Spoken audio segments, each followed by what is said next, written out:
All right, welcome back to another edition of Who You Got. I'm Greg, he's Jimmy. If it's your first time joining us, do us a favor, hit that like, subscribe button, and tell a friend about us. As we try to grow the audience to Jimmy to about 10,000, 20,000, 30,000, it's going to be great, everybody.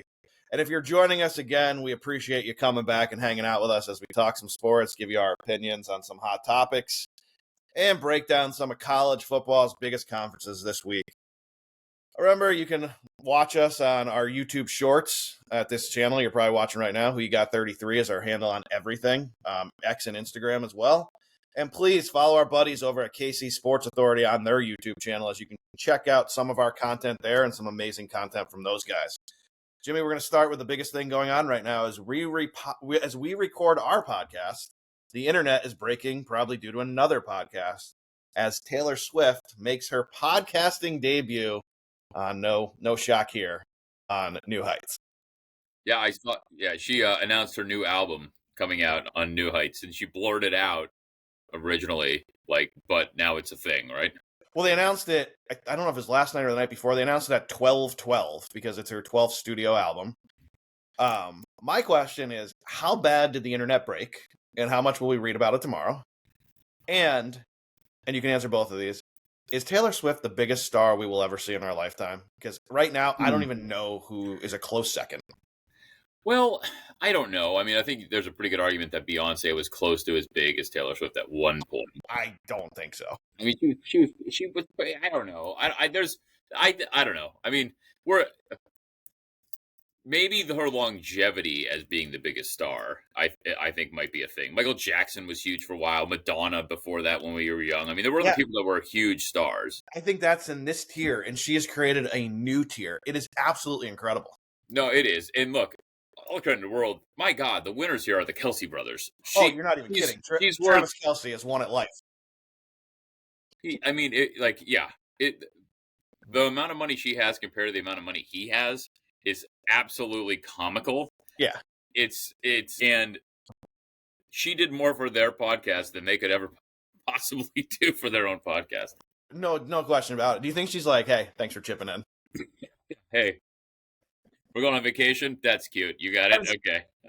It's not even a shot at Travis. He's won at life.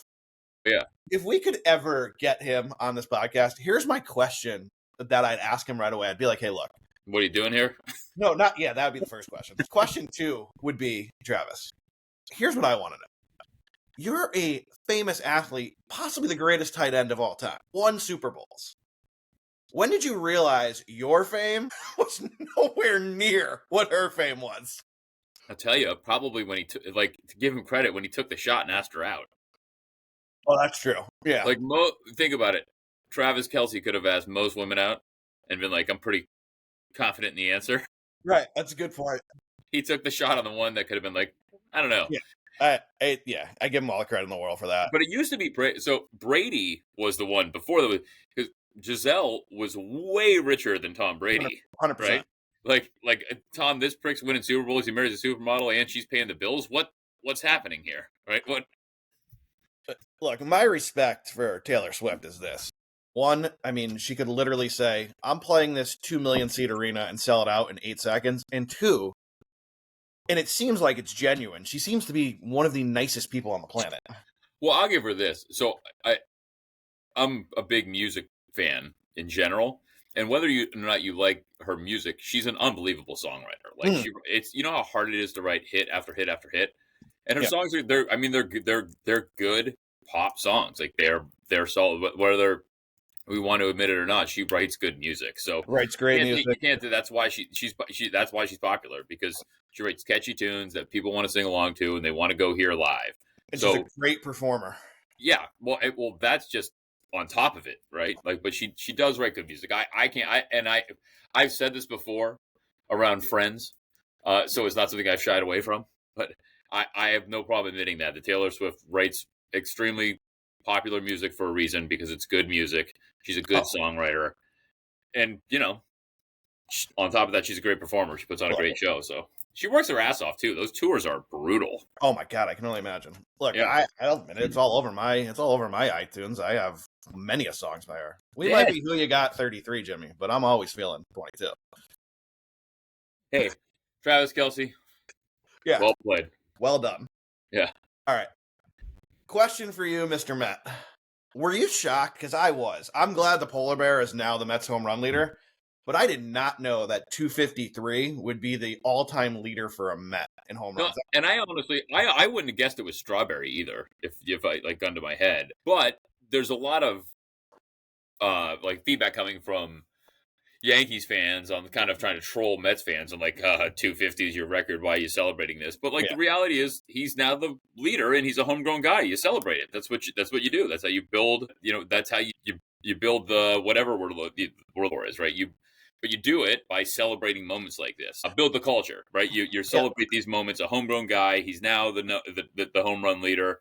Hopefully, I heard rumors that they wanted but him and Scott Boras wanted a 7-year extension. It seems like that there's not a chance that's going to happen, but maybe he gets 4 years and he ends up with 450 home runs as a Met, and he really sets the new standard. So I think it's pretty great.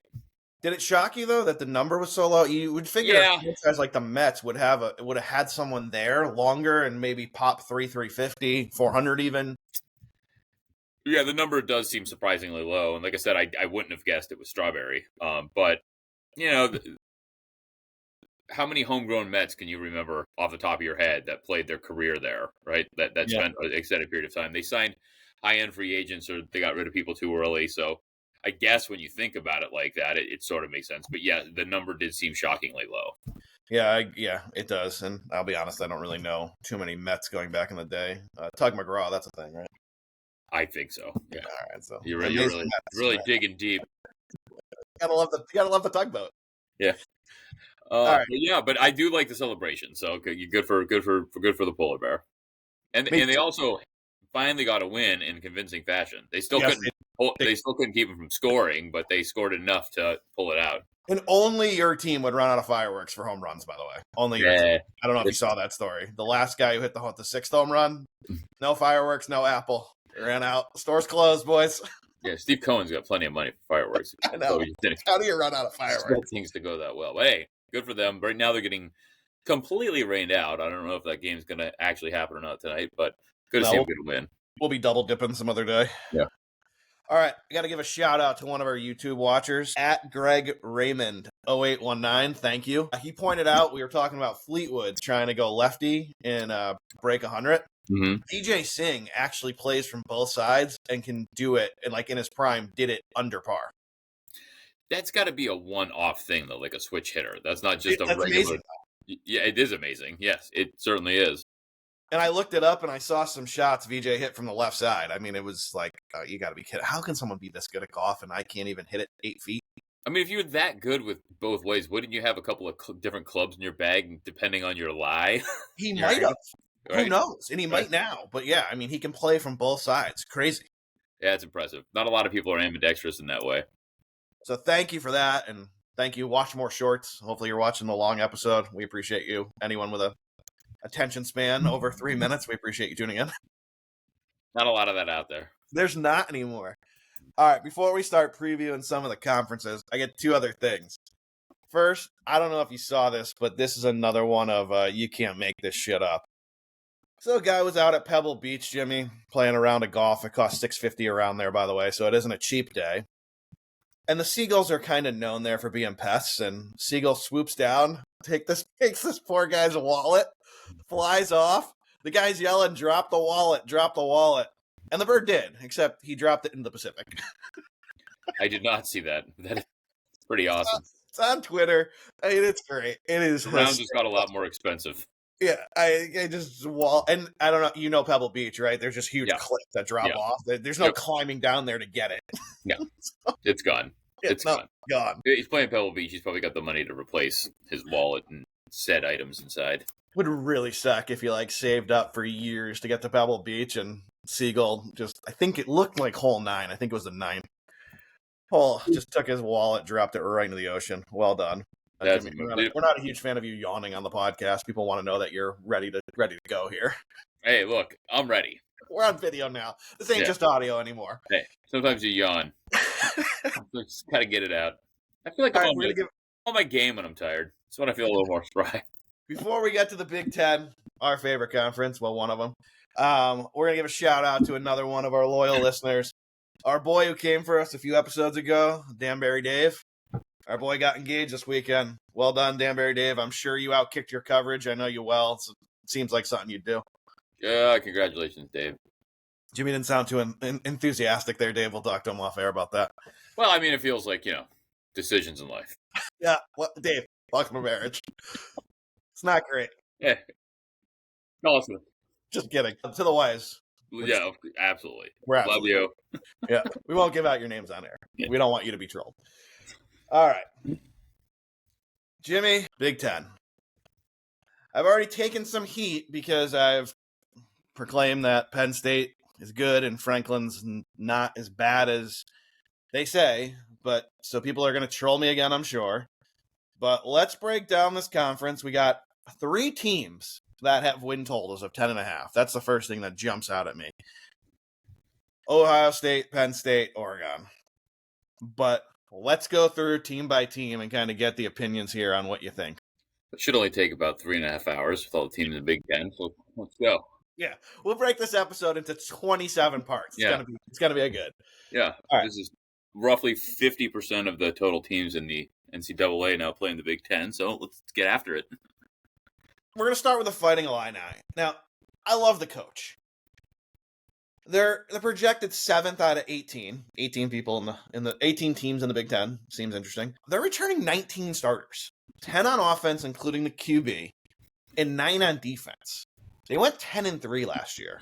They went 9-3 against the spread. Win total here is 8.5. You look at the schedule, Western Illinois, then they go to Duke, Western Michigan at home, at Indiana, USC at home, at Purdue. Then they get Ohio State at home. I don't give them a real great chance there, but they get them at home nonetheless. At Washington, Rutgers home, Maryland home, at Wisconsin, and Northwestern at home. You look at the schedule, it's really not bad. It's 59th toughest, but again, like we always say, you got to remember they play in the Big Ten, so their schedule's always going to be a little harder than those teams in other conferences that are at the bottom. So overall, the strength of schedule really isn't bad here, Jimmy. I kind of like the way the schedule breaks for that.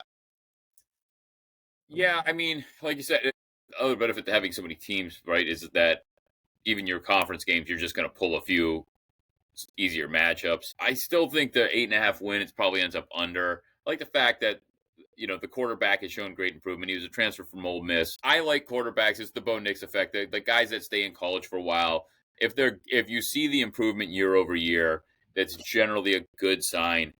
Another year under his belt, how good could he be? They're returning all of these players. They were 10-3, like you said before. So I don't know. I can't find a way to say they're going to win 9 games again this year. So it's probably an avoid, I guess. But on paper, it seems like they should. I like it. I think I would bet the over 8.5 here. I really do. Returning all these players, they're only going to be dogs in 4 games. And we're talking small dogs in 3 of those. If they win their home games, they're going to lose to Ohio State. But if they can just snag one of those games on the road where they're a small dog and take care of business at home, they get to 9. Yeah, I'm just nervous that one thing goes wrong. It's such a high total. I know, again, based on the returning players, the record last year, it seems like you should take it. That's just it just makes me nervous that something could go wrong. I wouldn't blame you for taking the over. I think it's an avoid for me. Okay. Fair enough.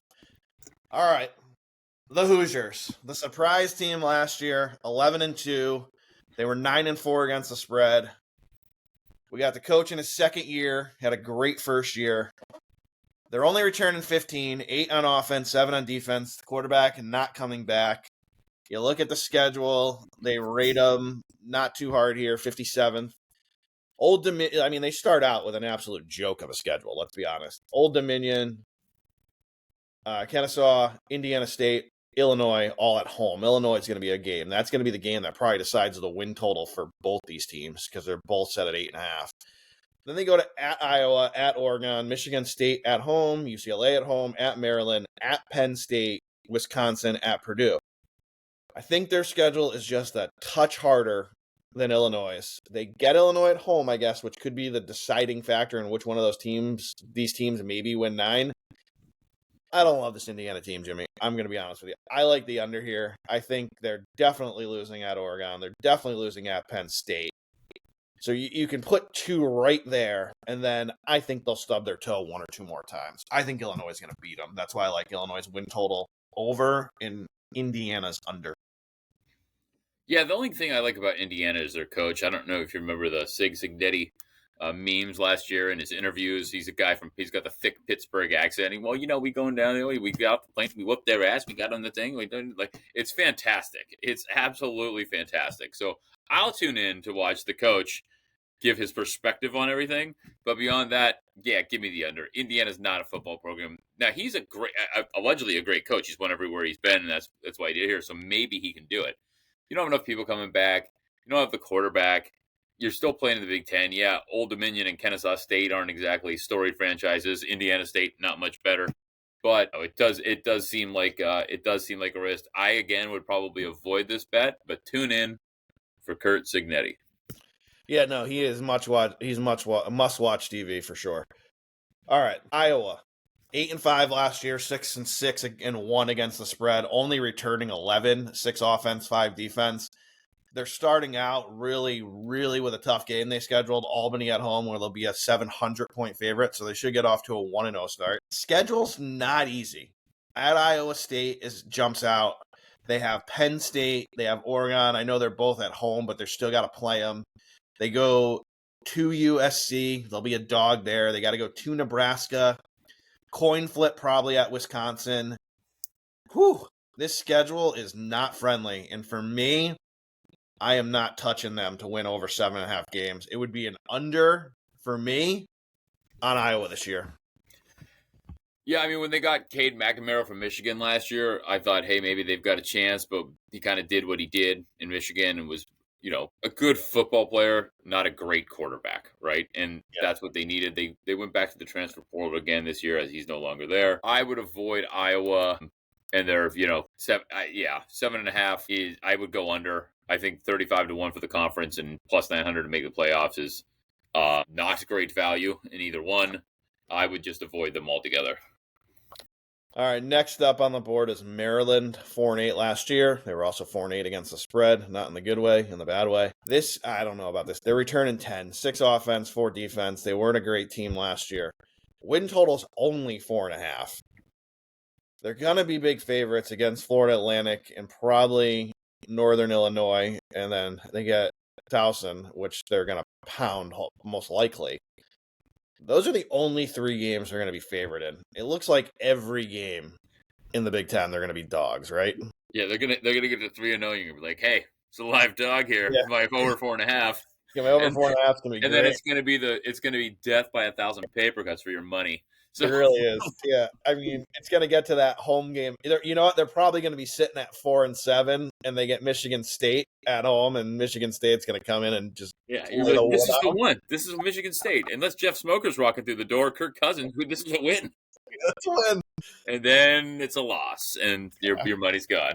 Look, and I hate to pile on, but I really, I don't say this lightly. Maryland, Rutgers, the Big Ten experiment didn't really work. If I was Maryland, I get it. You want to take the money, but the ACC is probably where you should have stayed. Most likely. Look, I like that Rutgers is in it, not just because we live here, but they needed a big conference for an East Coast team to get into. One of these East Coast teams need to be in a big conference. We'll talk about Rutgers in a minute, so we won't blow that up. But Rutgers does the same thing. They're like, 5-0. All right, it could be a year. And then, we're gonna be great. Yeah. You're gonna be. You beat Fairleigh Dickinson, guys. Yeah. It's not gonna go well. Yeah, that directional Nebraska team I didn't even know existed was really a tough one. Way to beat New Jersey Tech. We appreciate you. Oh, NJIT, huh? Yeah. All right. In all fairness, because people are laughing at us going, all right, guys, you're clowns. You're right. I mean, there was the year we were chopping wood and they were in the top 5. And that's kind of what got them into the Big Ten because they were kicking ass for a while. But they were kicking ass in a small conference. Now you got to play a bear of a schedule. It hasn't really worked out that well for them. No. All right, bro. I'm going to defer to you as two Michigan fans here. Michigan's next up. Conference. We're projected 4th out of 18. We got 14 coming back, 7-7, including the QB. Strength of schedule, 38th toughest in the nation. What do you make of our chances this year? I mean, I'm not going to be the same Cleveland Browns me and just be like, it's not going to happen, because Michigan is 1-1. I'm always bullish on them. Kind of the opposite as to my line with the Browns. But I think it's a year early for him. Okay. I think Underwood is going to be great, but he turns 18 this month. Like, he's really, really young. He's a great prospect.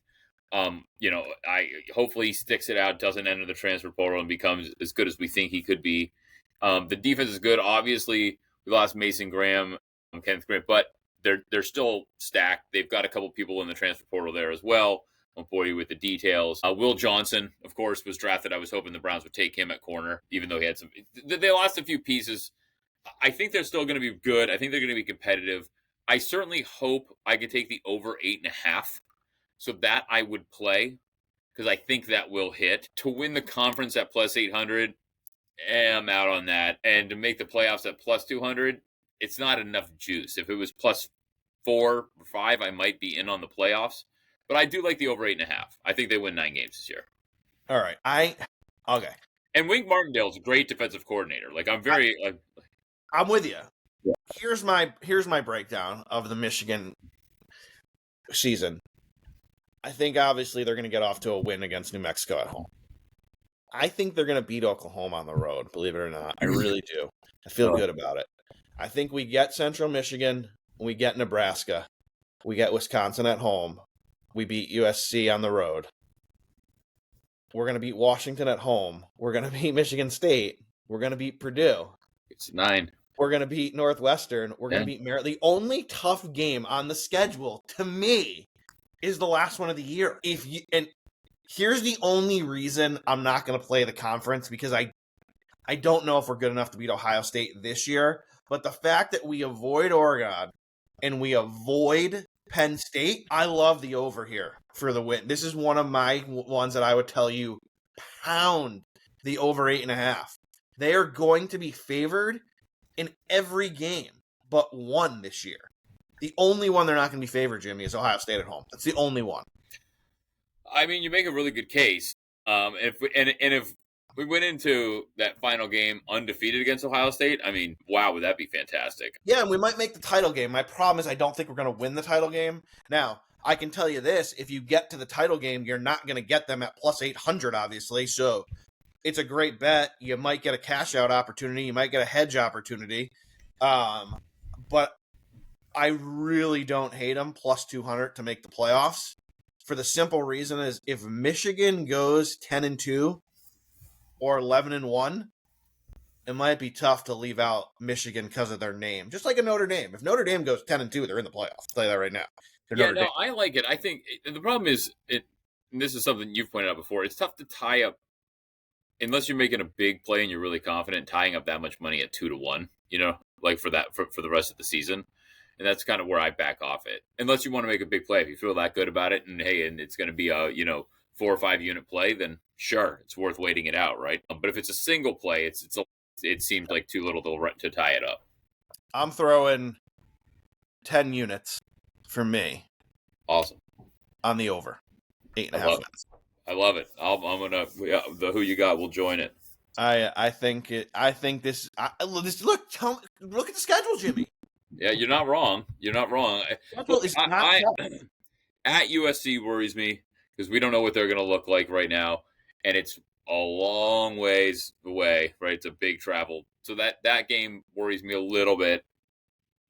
End of list. Hey, right? Shout out to the Colonel, E.H. Taylor. Thank you for making this night possible. And shout out to the Buffalo Trace Distillery. Big fans of that, too. Go Eagle Rare. Michigan. I have a fine macro brew. Yeah. Like what? Yeah. What are you doing? Don't embarrass the pot. This is why Jimmy doesn't get a hoodie yet, because he's embarrassing us with the Miller Lite. We'll get him one eventually. Yeah, we'll go there. All right. So we are endorsing a play over 8.5. Michigan. Lock it up. And then we go to the other Michigan team, the Michigan State We haven't been good in years, Sparties. I don't know, Jimmy. If Tom Izzo isn't coaching this team, I'll just take the under 5.5 and move right on. Yeah, what does Michigan State come to? 5.5? I mean, they're projected to be a 3-touchdown underdog at home to Penn State. I know Penn State's awesome, but 7 years ago, that would have been a pick'em. Yeah, they could pull off the Minnesota game, maybe. Marty, what happened to the no-fly zone? What happened? Yeah, it's not great. Let's move on. All right, this is the team that I always want to be good, and every once in a while they rise up and they're good, but they find a way to break my heart, and that's the Gophers. I'm always looking for the Gophers to be good. This won't be one of the years that they are good. 6.5 is their win total. They were 8-5 last year. They were a great against the spread team, though, everyone. They were 10-2 against the spread, 10-2 and a push. I look at their schedule. They get Buffalo. That's going to be a win. They're paying Northwestern State, I'm sure, $1 million or $2 million to take a pounding. They're going to be a projected If 63. anybody that listens to us knew that Northwestern State was a university and had a team, please let us know. And I can promise you Kenny does, because we bet their college basketball team. I mean, you got to look in the small. Jimmy, we tell you all the time. You got to look in the small conference. I know, but their football team. They're playing a real Big Ten opponent. Where's Northwestern State? Northwestern's in Chicago. Where's Northwestern State? Right next to it. That's the state one. Oh, The more expensive one. yeah, State school. The state school is right here. This is where, hey, you poor pricks, you're going to Northwestern State. You're gonna get a sick. By the way, you're not Northwest either. You're in the Central. It was Northwest in like 1749 when you're upper Central State. The country was this big. While South Florida's in Tampa, it's like they didn't explore farther than like Central Florida. They're like, well, I guess this is as far as it goes. South Florida. Nothing else after this, everybody. This is where we're putting the University of South Florida. We'll never settle farther. All right. So after they play Upper Middle State, they go. They go to Cal. They go to Cal. They get Rutgers at home. They're going to get slaughtered by Ohio State. They got to go. I mean, it's not that they go to Oregon too. Yeah, I can't see this going well for them. You? No. Yeah. All right. So yeah. We're gonna pass on them because we have no feel. We just like to make fun of them and their schedule. Yeah. All right. What do you think of the old Cornhuskers this year? Their schedule, I mean, they're projected right in the middle of the pack, kind of like last year. They went 7-6, 6-4, 3 pushes, which is, it's a lot of pushes in a season, I got to be honest. So they were good for the push. Looks like the odds makers had them nailed last year. They are returning 10 on offense, including the quarterback, 5 on D. The quarterback was a freshman last year, so I think that's the biggest step. Unlike the NFL, where we've argued about where there's usually a slight step back, in college, like you're going from being a kid to like sort of a dude, right? But you're high school. That's why I worry about Bryce Underwood. I mean, he's 17, and bro, your breakdown is awesome. You're going from a kid to a dude. But you're not a grown ass man yet. Like you're somewhere. Like you're not there. So cleaner. Yeah. I mean, so I think this is when you see if he's really going to be able to take that next step or not. If he doesn't, they're toast for the rest of his career there. This is where you see that big leap to me in college when you're going from a freshman, 18, 19 years old to being like, well, I could buy a beer in a year, like legally, right? And that's the year where it works. I've been drinking it since I was 14, but next year I can buy it. Next year. Yeah. I like it. Yeah. Look, I like this. I like this team last year. I like that they're returning 10 on offense because I think they'll put up some points. I don't find the schedule too brutal. I mean, they're going to get Cincinnati, and they'll be a favorite. Akron, they're going to be a huge favorite. Again, another school that's coming in to get $1 million payday. Houston Baptist is going to come there and take a 60-point beating. They get Michigan at home. I don't think they're going to beat Michigan, but then they're going to get Michigan State at home. They'll go to Maryland and still be a favorite. Minnesota, coin flip. They're going to get Northwestern at home, be a big favorite. USC, a coin flip at home. At UCLA, they'll be a favorite. They'll get slaughtered by Penn State on November 22nd. And then they'll be right there with Iowa. I don't think 8 wins is out of the question here. Wouldn't shock me if they got 9. Give me Nebraska over. Lock it up, Jimmy. I'm going to avoid I like your argument. There's too many what ifs in there, with the exception of Houston Baptist, the powerhouse that they are. I think everybody else, it could go either way. Hey, they could. I would be pissed, but they could upset Michigan. I'm in that game. Oscars aren't a bad team. If you watch, because we watched the Big Ten. If you watched them last year, I know they were 6-4 against the spread, 6-4-3. But it's just to me too hinging on this kid Rayola getting better. We'll see what happens. I would avoid. I don't have enough in-depth knowledge beyond the games that I watched. I haven't clearly followed it up. You make a compelling argument, I'm going to avoid. Fair enough. Now we get to the powerhouse, Northwestern. Is every fucking analyst on ESPN go to Northwestern? Like everybody went to Northwestern. Like all of them. I mean, it's crazy. I know it's a great school and they're all smart as hell, and they went like everybody went to Northwestern. Yeah, it's something. They're not proud about it. They're 4-8 last year, 4-8 against the spread. Their win total is a tremendous 3.5. Do they get 4 games, Jimmy? Look, based on the schedule, no. Okay. But they're going to be favored in 2 games. The problem is 4 is not it's tempting because you're like, well, come on, it's fucking 4.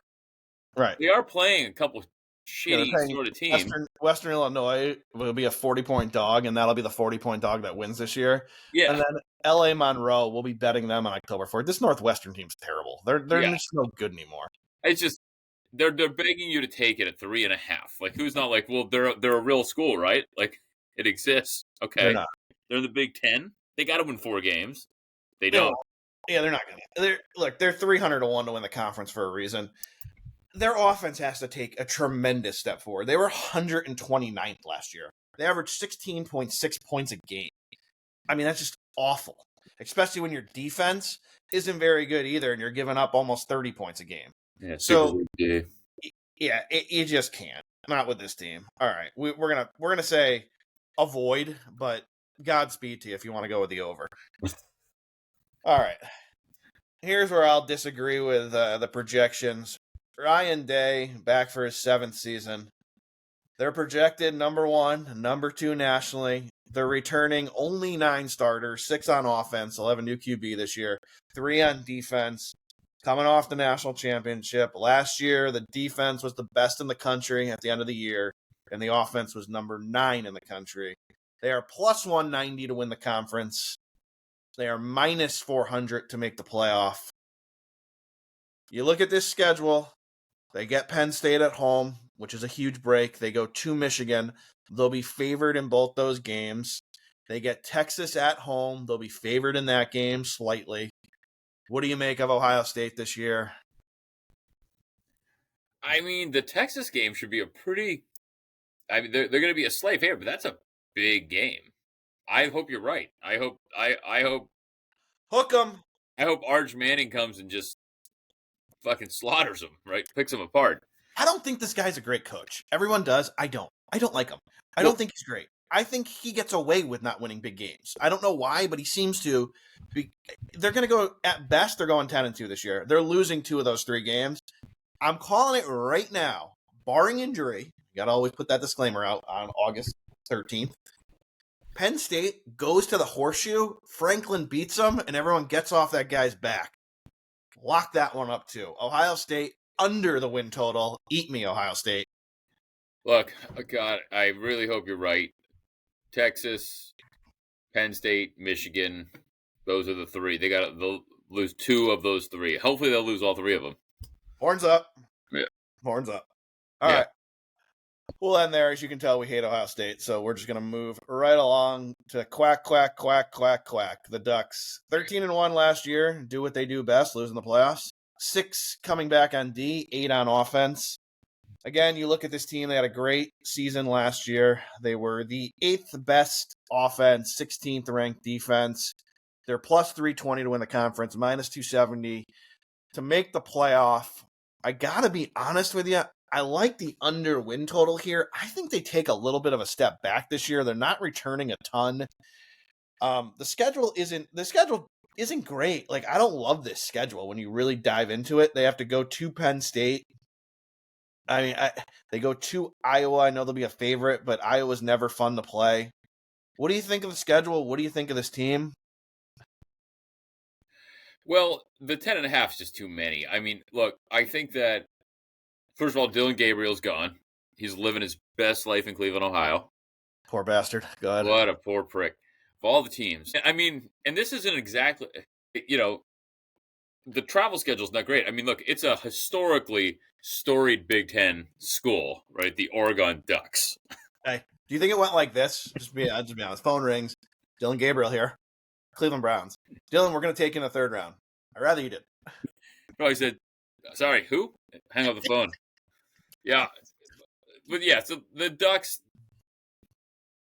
Big Ten, still seems weird. Jimmy, you think he was like, hold on one sec. Baker says I shouldn't. Yeah. I'm gonna stay in school for my 7th year. All right. But the problem is they don't have the travel's not real intense for them. They're playing Penn State, they're playing Rutgers. Penn State they'll lose, Rutgers they'll win. There's no Ohio State on their schedule. They still, Minnesota, Wisconsin's not a crazy travel for them, and they play USC. I don't look. This is my prediction. I think you're onto something. I think they go 10-2 because they're gonna lose Penn State. They stub their toe and lose a game they shouldn't. And I honestly think that when they really analyze this schedule and strength of schedule changes based on, as you know, how your opponents do, they could get snubbed and be on the outside looking in for the playoffs, even with 2 losses. Because this, to me, they say this is a tough schedule. When they look at the schedule, like they rate them 15th. I don't know why. Because this schedule to me doesn't look like it's a bear. It doesn't.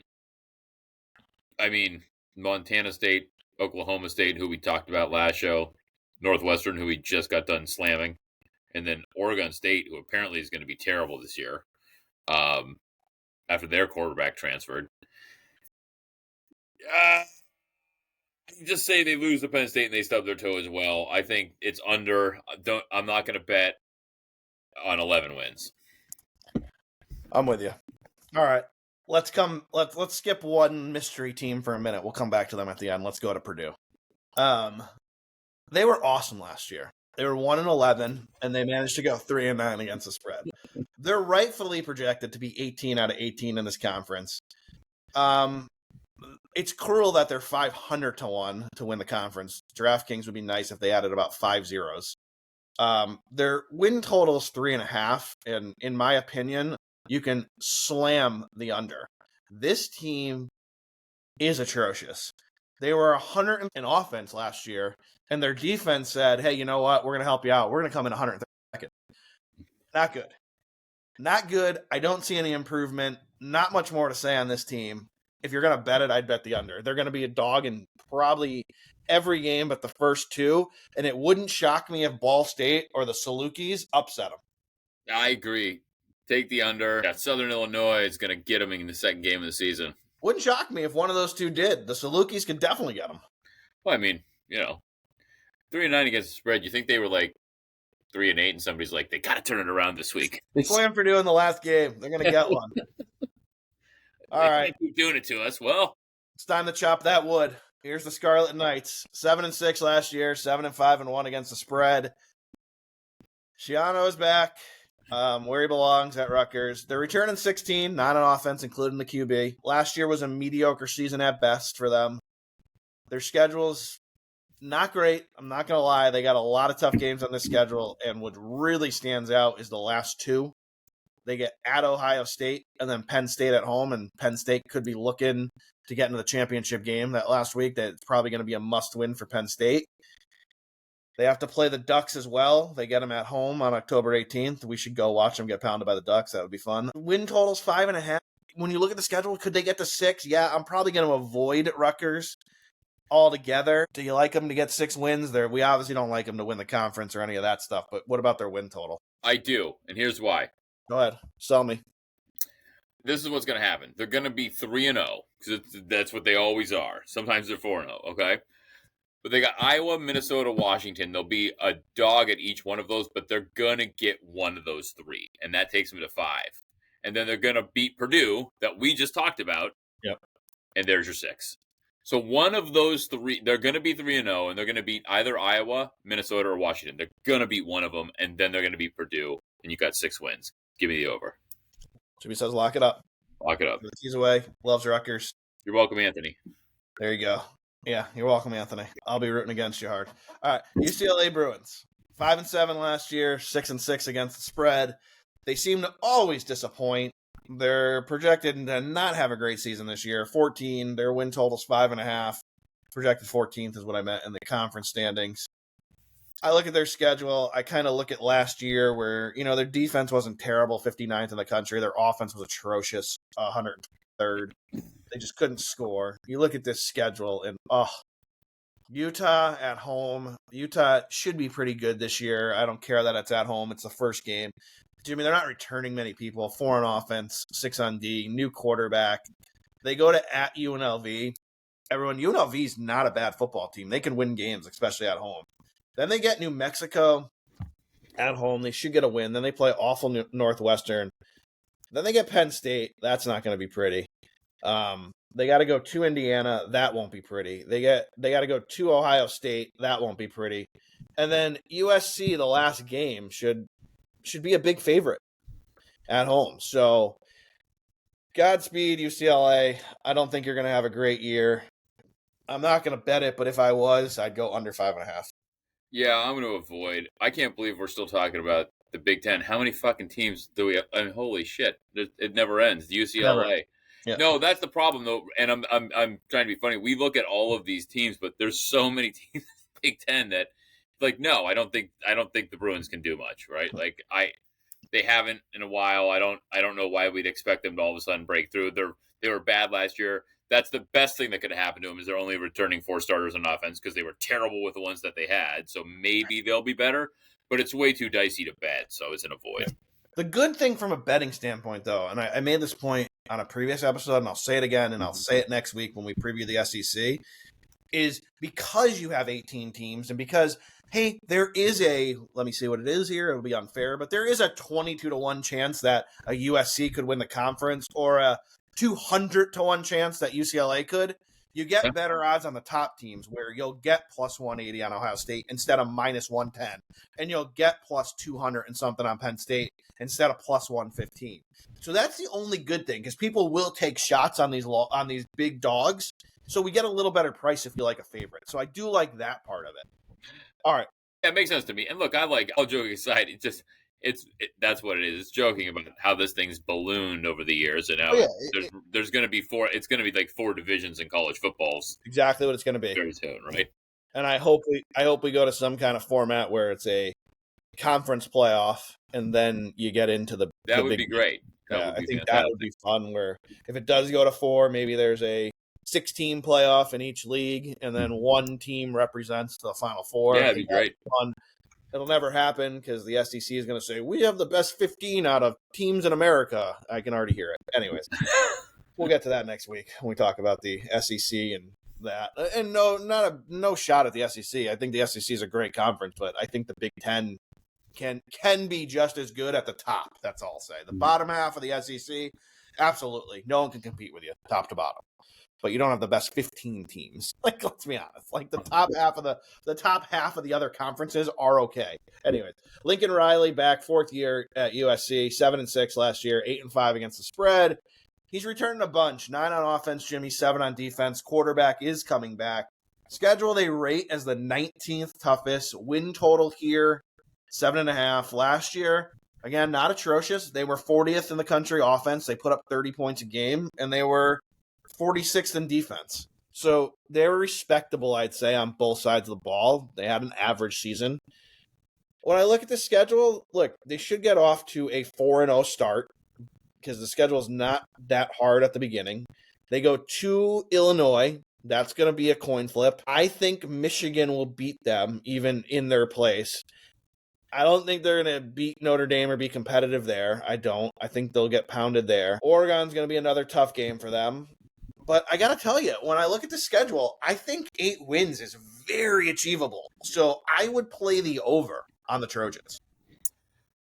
It's going to be the year we find out if Lincoln Riley really can, get any quarterback over the hump. He's had Baker, Kyler, Caleb.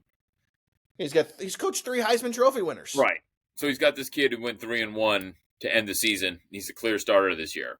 If he's the real deal, Lincoln Riley will look good, and that'll hit.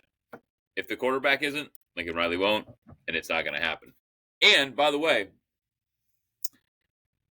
it's an interesting, I think, argument is Lincoln Riley the quarterback whisperer made him good, or did he get lucky and he had 3 Heisman winners that are now good, really good NFL quarterbacks? Top, right? Well, 2 of them are top 10, and Caleb Williams is yet to be seen, but certainly a great prospect, right? So is Lincoln Riley a great coach, or did he get just great players on his team and it worked out for him? No, it's a good point. Right. What would you do? Would you go over? I would go over. Yeah, me too. All right. I don't think we're betting on that kid, right? That's the whole. Yeah. The Huskies are an interesting one. They're only returning 12, 5 on offense, 7 on D. They're coming off 6 and 7, disappointing for them. 5 and 8 against the spread. I like it when Washington's good. I think they're always a fun team to watch when they're good. Last year wasn't great. Their offense struggled, 99th in the country. Defense was 61st. The problem here is I just don't know what to expect. So it's a pass all the way for me on Washington. 7.5 is the win total. I'm going to pass, but if I had to take it, I'd go under. Yeah, they get Ohio State and Michigan on their schedule. That's not fun. So, and Oregon at the last game of the year. So, yeah, I mean, it's going to be tough, but I don't know enough to go either way on this one. No, I'll agree. Wisconsin's an interesting team. They're projected to be really bad. They were 5 and 7 last year, 4 and 8 against the spread. The Fickle's back for his 4th season. They struggled on offense, as you know. They were first. Their defense wasn't terrible, middle of the pack. I just don't think this team has enough. Their schedule is the 2nd toughest in the country, according to the rankings. They go to Alabama. They go to Michigan. They have Ohio State on the schedule. It's 3 extremely tough games. They have Oregon as well. I mean, so call it 4 extremely tough games where they're going to be big dogs. Yeah, if I'm probably playing the under here because I think when you get pounded in a few games, your confidence is going to be gone. Yeah, I mean it is. Yeah, it's a tough schedule. Alabama, Michigan, Ohio State, as you said, Oregon. If we just predicted Indiana and Illinois, what if Indiana's good again? Then you got Indiana on that schedule. Yep. The issue is it's Wisconsin, and 5.5 seems like a joke for Wisconsin, right? Like, yep. So I would avoid just because it seems, but that's based on no logic. Just how could we bet Wisconsin's going to win under 5.5 games? It doesn't. I can't register it in my mind right now, which is probably why we should take it. Right. I'm going to pass. But if I was going to make a bet, I'd go under because that schedule just isn't great. All right. Projected 2nd in the conference, 4th nationally. Win total at 10.5. James Franklin back for his 12th season, 13 and 3 last year, including the playoffs, 8 and 8 against the spread. The Penn State Nittany Lions. Jimmy, I'll hand it to you first. What do you expect out of this team? I mean, you're selling me on the idea that James Franklin, because you make a great point when you say Franklin loses games he's supposed to lose. He's never gone in as the favorite and just completely underperformed or underwhelmed. He goes in and plays teams that are better than him, and he just can't get his team over the hump. And I hope you're right. Because, though I hate Ohio State as a Michigan fan, I'm from Pennsylvania, and I've always been lukewarm on Penn State. I liked Penn State. They were my first love. But I was also loved basketball when I was a kid, Greg. And guess who doesn't have a good basketball team? The Nittany Lions. And you love the Fab Five, I'm sure. And I love the Fab Five. It was our childhood. It was 5th, 6th grade. It was my life, right? I'll talk about it. They beat Kentucky. It broke my heart. Jamal Mashburn. It was awful. Go ahead. Loved every second of it. And I've been a Michigan fan. And Desmond Howard played football. The Heisman pose in the end zone. But there's no rivalry with Penn State. Not in the same manner, at least. The Michigan's better. It is what it is. But the couple years they were down and Penn State was good, I said, okay, it's not going to affect me here. So I'll root for Penn State. So I hope you're right, is my point. I really, really do. If you look at their schedule, it kicks off. It looks like, they should be 7-0 with very little issue. And then they go to Ohio State, and then they should win out. I mean, I don't know how else to say it. Like what the over 10.5 should hit. To your point, if you think they're going to beat Ohio State, which I love, it is at Ohio State. It's in Columbus. Look, But I don't know how they don't make the playoffs. I'm not going to lay 350 just because again you got to lay so much.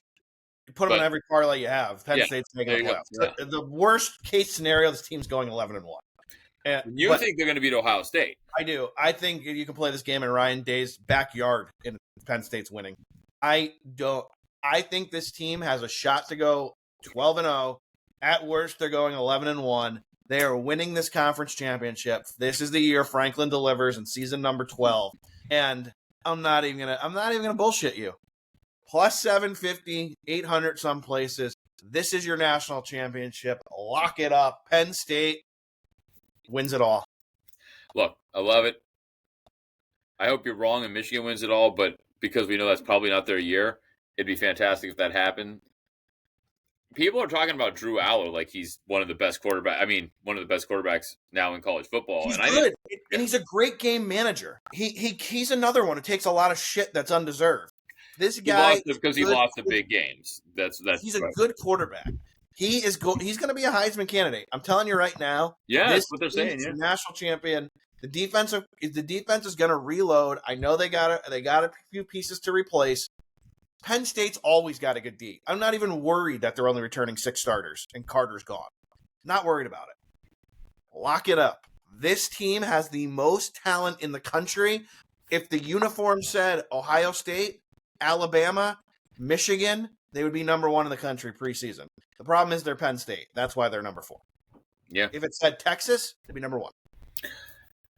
Look, if it said ND, if it had a big ND, Jimmy, they'd be number 1.